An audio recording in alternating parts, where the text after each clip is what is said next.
Hi all, welcome to my channel. இன்றைக்கி இட்லி மிளகா பொடி எப்படி பண்ணலான்னு பார்க்கலாம் வாங்க. உருட்டு பருப்பு 1 கப், நல்லா கோல்டன் ப்ரௌன் வர வறுத்து எடுத்து வச்சுக்கோங்க. அதே கப்புக்கு 1/2 கப் கடலைப்பருப்பு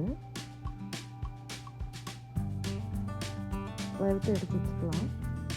அதே கப்புக்கு 1/4 எள்ளு, கருப்பெள்ளு வறுத்து எடுத்து வச்சுக்கலாம்.